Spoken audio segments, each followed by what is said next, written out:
Hello বন্ধুরা, আমি পলি। আবারও জানাই সকলকে আমার চ্যানেলে স্বাগতম।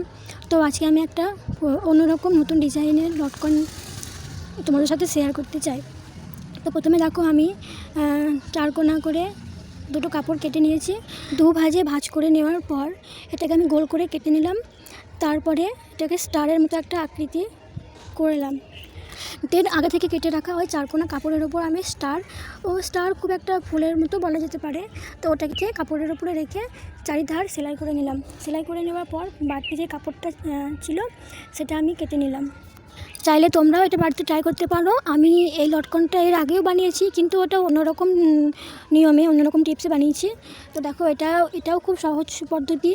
তো চারিধার কেটে নেওয়ার পর এই যে কোণগুলো আমি কেটে নিলাম, যাতে এটাকে উল্টানোর পর যেন কুঁচকিয়ে না থাকে। তারপর ফুলটাকে উল্টানোর জন্য আমি মাঝে একটা কোণ বার করে হালকা কাপড় কেটে নিলাম। তারপর আস্তে আস্তে সুন্দর করে আমি এটাকে উল্টিয়ে নিলাম।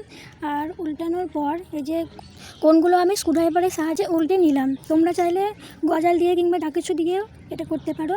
আমি স্ক্রুড্রাইভার ব্যবহার করেছি।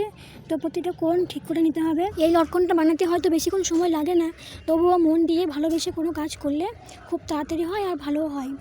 তো দেখো, সবগুলো আমি উল্টে নিলাম আর ঠিক করে নিলাম। কোণগুলো হাতে করে সোজা করে নিলাম। তারপর আগে থেকে কেটে রাখা ওই যে মাঝখানে ফুটো, ওখানে আমি ভিতরেটাকে ঢুকিয়ে দেখো চারিধার সেলাই করে নেব। চারিধার ধরে ধরে সেলাই করে নেব। আমার ভিডিও তোমাদের ভালো লাগলে আমাকে ফলো করো, আগামী দিন যেন আমি আরও সুন্দর সুন্দর ব্লাউজ বানাতে পারি। তো দেখো, আমার লটকন রেডি। পাশে যে কাপড়ের সুতো বেরিয়েছিল সেগুলো আমি কেটে নিলাম, যাতে দেখতে ভালো লাগে। দেখো, একটা ফুলের মতন হয়েছে লটকনটা। আমার ভিডিও তোমাদের কেমন লেগেছে জানিও।